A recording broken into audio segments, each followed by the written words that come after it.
Oxidation and reduction in terms of loss और gain of electron की बात करते हैं जी।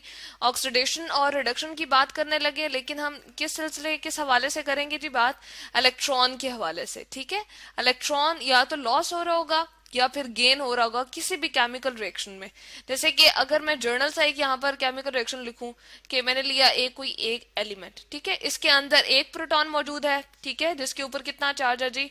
हमारे पास प्लस चार्ज है, और एक इलेक्ट्रॉन मौजूद है जिसके ऊपर नेगेटिव चार्ज होता है। तो दोनों एक दूसरे को बैलेंस कर रहे हैं। प्रोटॉन यूजुअली न्यूक्लियस में हमारे पास अवेलेबल है और इलेक्ट्रॉन बाहर ऑर्बिट में रिवॉल्व कर रहा होता है। अब हम क्या करते हैं जी, इसके अंदर ये न्यूट्रल मतलब कि इस एक दूसरे को कैंसिल कर रहे हैं, इसके ऊपर कोई चार्ज हमें रिप्रेजेंट होता हुआ नजर नहीं आ रहा। अब हम क्या करते हैं, एक इलेक्ट्रॉन इसमें ऐड करते हैं, ठीक है, कोई भी केमिकल रिएक्शन करते हैं और इसमें हम क्या करते हैं जी, एक इलेक्ट्रॉन को जब ऐड करते हैं तो होता क्या है जी, यहाँ पर हमारे पास इस तरह से कि ये इलेक्ट्रॉन इसके एक इलेक्ट्रॉन के साथ मिलके और क्या बना देगा जी, दो इलेक्ट्रॉन बना देगा। इसलिए हम किस तरह से लिखेंगे, अब यहाँ पर पहले हम लिख लेते हैं, प्रोटॉन इसके पास एक ही है जिसके ऊपर पॉजिटिव चार्ज है, लेकिन इलेक्ट्रॉन कितने हो गए जी? दो हो गए, ठीक है, टू इलेक्ट्रॉन्स हो गए, जो कि अब बैलेंस नहीं हो रहा। इस वजह से एक प्रोटॉन जो है वो एक इलेक्ट्रॉन को तो न्यूट्रल कर रहा है, लेकिन एक इलेक्ट्रॉन उसमें एक्स्ट्रा है, ठीक है। इस वाले ये जो हमारे पास चीज हम कह रहे हैं कि ये बन गई है हमारे पास प्रोडक्ट। अब इसके ऊपर हम क्या चार्ज शो करते हैं जी? नेगेटिव। इलेक्ट्रॉन बीच में ऐड हो गया है इस एलिमेंट के, तो इसको हम क्या कहेंगे जी? गेन ऑफ इलेक्ट्रॉन हो गया हमारे पास, यानी कि इलेक्ट्रॉन ऐड हो गया, ठीक है। तो इसको हम कहते हैं जी रिडक्शन। तो ये प्रोसेस जो फर्स्ट वन है हमारे पास क्या हो गया?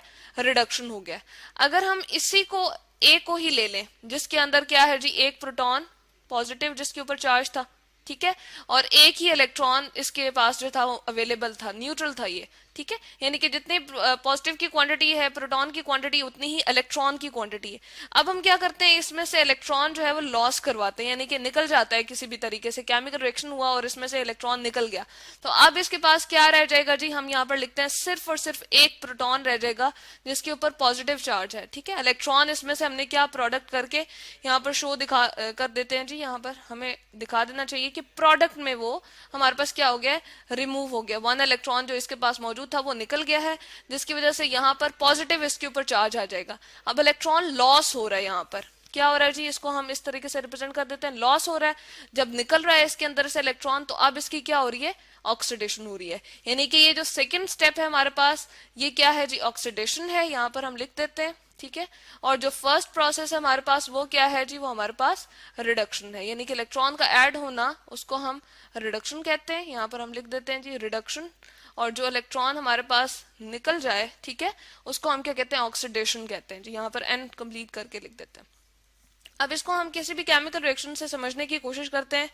पहले हम ऐसा करते हैं कि जी जो हमारे पास इलेक्ट्रॉन निकलने का प्रोसेस है उसकी एग्जांपल हम लेते हैं। हमारे पास आयरन होता है जर्नली, ठीक है, और उसको हम क्या करते हैं जी, एक्वस फॉर्म में लेट सपोज यहाँ पर लेते हैं, यानी कि हवा के अंदर जैसे नमी बाजुकात मौजूद होती है तो हम कहते हैं लोहे को जंग लग गया, बिल्कुल ये वो वाला प्रोसेस है जी। आयरन हमारे पास यहाँ पर क्या न्यूट्रल है, लेकिन क्या होता है जैसे ही इसको जंग लगता है तो हम कहते हैं ऑक्सीजन की मौजूदगी में इसकी क्या होगी, ऑक्सीडेशन हो गई है। तो फर्स्ट प्रोसेस हम इस ऑक्सीडेशन को एक्सप्लेन करें जी। ये जो हमारे पास रिएक्शन है, इसको आयरन के अंदर से जी कितने इलेक्ट्रॉन निकल जाते हैं, हमारे पास दो इलेक्ट्रॉन रिमूव हो जाते हैं। पहले ये न्यूट्रल था, यानी कि जितने इसमें प्रोटॉन की क्वांटिटी थी उतनी इलेक्ट्रॉन की क्वांटिटी थी, लेकिन अब दो इलेक्ट्रॉन रिमूव हो गए, तो यहाँ पर हम इसकी ऑक्सीडेशन स्टेट क्या लिखेंगे जी, +2। ये राइट साइड पे अब टॉप पे जो हम रिप्रेजेंट कर रहे होते हैं, जितने इलेक्ट्रॉन रिमूव हो चुके होते हैं या जितने इलेक्ट्रॉन ऐड हो चुके होते हैं, उसको हम इस सिंबल से रिप्रेजेंट कर रहे होते हैं जी। और किसी भी एलिमेंट की ये क्या होती है, ऑक्सीडेशन स्टेट होती है। तो यहाँ पर ये पॉजिटिव में हो सकती है और इसी तरह से नेगेटिव में भी हो सकती है। तो यहाँ पर हमने पॉजिटिव साइन से रिप्रेजेंट किया, यानी कि इसमें दो इलेक्ट्रॉन की कमी होगी, तो ये प्रोसेस हमारे पास क्या है, इलेक्ट्रॉन लॉस हो रहा है। और जब इलेक्ट्रॉन लॉस होता है तो हमें याद है जी वो क्या प्रोसेस होता है, ऑक्सीडेशन होती है, ठीक है। अब एक और प्रोसेस हम देख लेते हैं और उसके हवाले से इसको समझते हैं जी। हमारे पास अगेन एक मेटल है जिसको हम कह रहे हैं कि जिंक है हमारे पास, ठीक है, और वो सॉलिड फॉर्म में है। उसके अंदर से भी ऐसे ही होता है जी कि दो इलेक्ट्रॉन जो है वो क्या हुए, रिमूव हो गए। जब दो इलेक्ट्रॉन निकल गए तो लॉस ऑफ इलेक्ट्रॉन हो रहा है। अगेन इसको हम किस तरह से रिप्रेजेंट करेंगे, पहले ये न्यूट्रल था, इसमें इलेक्ट्रॉन और प्रोटॉन की क्वांटिटी बराबर थी एक एटम के अंदर, लेकिन यहाँ पर दो इलेक्ट्रॉन के निकलने की वजह से इस पे प्रोटॉन की क्वांटिटी ज्यादा हो गई, यानी कि पॉजिटिव चार्ज जो इसके न्यूक्लियस में मौजूद होगा उसकी क्वांटिटी बढ़ जाएगी, और दो इलेक्ट्रॉन चूंकि रिलीज हो गए इसके शेल में से, तो इसलिए इसके ऊपर पॉजिटिव चार्ज आ गया। तो ये दोनों प्रोसेस जो है हमारे पास क्या है जी, ये ऑक्सीडेशन है। हम इसको क्या कह सकते हैं जी, ये दोनों प्रोसेस हमारे पास ऑक्सीडेशन के प्रोसेसेस हैं। हम यहाँ पर लिख देते हैं कि ये हमने ऑक्सीडेशन को स्टडी कर लिया, यानी कि किसी भी केमिकल में से अगर इलेक्ट्रॉन लॉस हो जाए तो उसको हम क्या कहते हैं जी, ऑक्सीडेशन कहते हैं। अब हम दो ऐसे रिएक्शन ले लेते हैं जिसमें क्या हम स्टडी कर लेंगे जी, रिडक्शन को स्टडी कर लेंगे।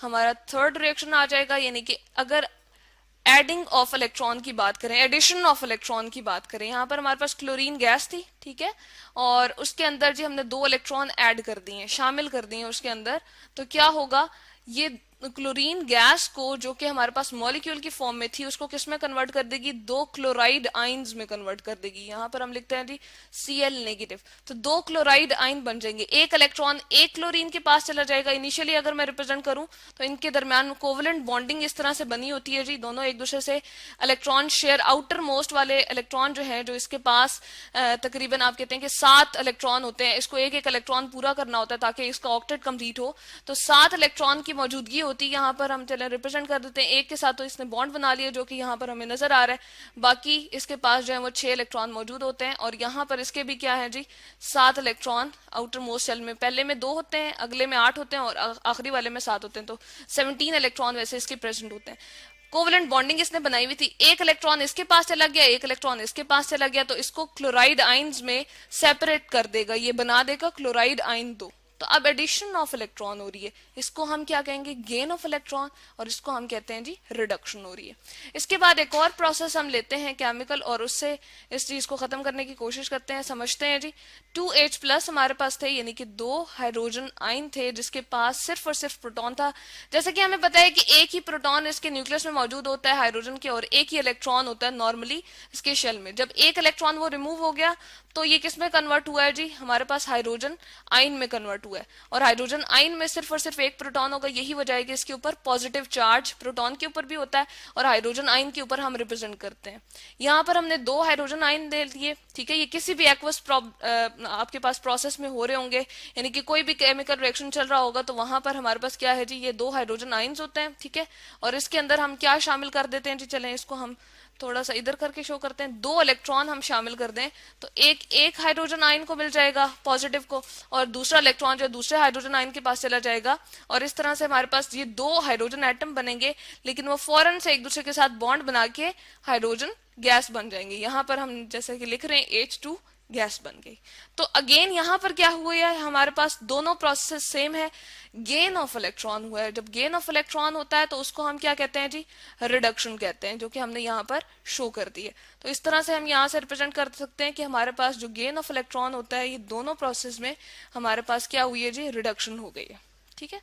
तो इसको हम कहते हैं जी ऑक्सीडेशन। क्या है, जब इलेक्ट्रॉन किसी भी एलिमेंट में से, किसी भी केमिकल में से निकल रहा हो, प्रोडक्ट साइड पे आ रहा हो, और उस पे इलेक्ट्रॉन की कमी वाकया हो रही हो, कम हो रहा हो इलेक्ट्रॉन, तो उसको हम कहते हैं जी हमारे पास क्या हो गया है, लॉस ऑफ इलेक्ट्रॉन हो गया है, इसको हम ऑक्सीडेशन कहते हैं।